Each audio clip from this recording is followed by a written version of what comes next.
stabilization budget that would basically say that the state doesn't have the authority to go in and ask for this information. What do you think of that? Well, with all due respect, they're constitutionally, the legislature appropriates. And as chairs of the committee know, it's the legislature's obligation to ensure every tax dollar that's been appropriated has been invested as wisely as those who appropriated intended. No legislation that would be introduced or an amendment that would be added to a budget will take away the responsibility for those of us who care deeply about transparency and the taxpayer, that those two areas, especially the taxpayer, that we stand up for those who are sending their dollars to Columbus to invest in state government. The fact of the matter is, it all seems so defensive. It all seems so reactive.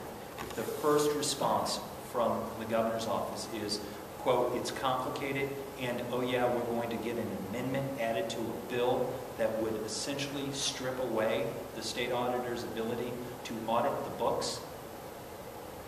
In the old days, you'd be a little less transparent if you're a crook in how you're going to steal the money.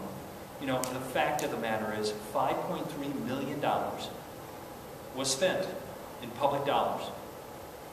And the legislature, the controlling board, had no role. DSA has no authority to shift dollars into JobsOhio. They have no authority to do so. And whether the governor understands that or not, because he thinks it's all too complicated, there are many of us, including State Representative Carney and others in the legislature, and apparently Republican members as well, who are going to stand up and say we need more accountability to ensure what happened doesn't happen, and we can get those dollars back. Well, let's be clear as well. When JobsOhio the Kasich administration brought forward legislation around JobsOhio, the reason why they asked for privacy with respect to how dollars were going to be spent is, to quote Mr. Kwame, was, we don't want people to see our deal structure. And if they see it, they may be able to steal our businesses. Well, in fact, the question that seems to have surfaced now is use of public dollars specifically for the operation of JobsOhio and whether or not the legislature gave approval to spend that money. We have in our democracy a system of checks and balances. The executive is checked by the legislature. The legislature has the authority to spend money. If, in fact, the executive, without the approval of the legislature, has expended dollars that the legislature did not authorize, then we have real concerns about whether or not someone has done something that, frankly, violates the law of the state of Ohio. I know the governor certainly does not want to shield anyone who may have done something improper. And so the only way to provide full transparency is for the governor, along with Director Minor, to come forward and demonstrate, in fact, how all money has been spent within JobsOhio. What private dollars have been received, what public dollars have gone out. If they can demonstrate that and show that transparency, it's going to provide a greater sense of assurance to the taxpayers with respect to how their money is being spent. Unfortunately, we've heard from the governor before, just trust me, you can ask over 350 superintendents whether or not that's good advice. Well, there is a private auditing firm that's being asked to go in there, KPMG, and they're supposedly going to try to audit it. What about that? I mean, can't we rely on, aren't they good for their word? I think, again, the state of Ohio has an auditor. The function of that auditor is to make sure that taxpayers' money is being spent in accordance with the wishes of the members of the General Assembly.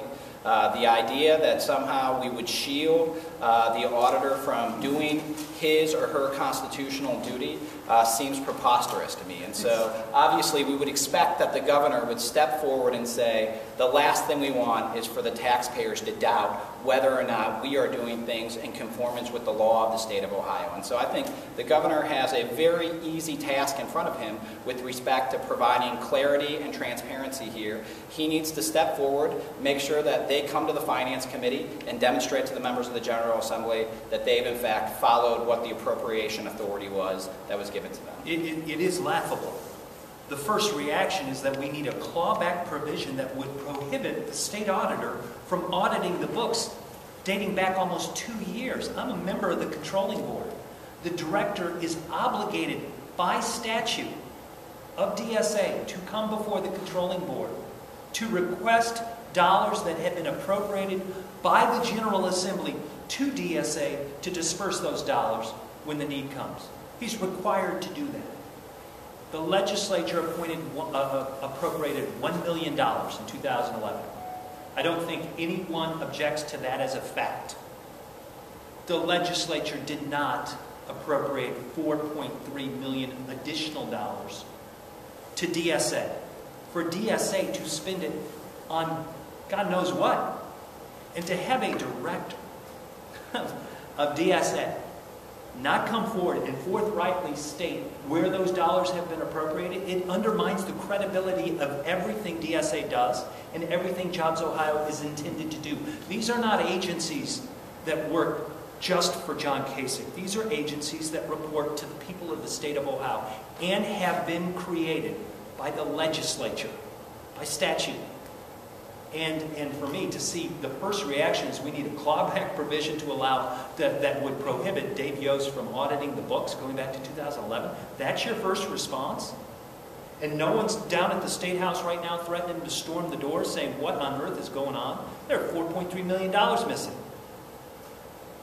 I would also indicate that this very morning there was a committee hearing of a subcommittee of finance in which Director Goodman appeared in front of the committee with a $535 million line item that had been zeroed out. He was asked where that $535 million was going.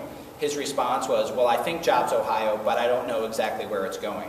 At that point, Representative Driehaus asked the chairman of the committee, Chairman Derrickson, whether or not JobsOhio would come and appear in front of the committee. He said that he would request it. She followed up again and said, will JobsOhio appear? He said yes. So he has subpoena power to bring JobsOhio in front of his committee. We obviously look forward to JobsOhio appearing in front of the Finance Committee and answering where, in fact, these dollars are being spent.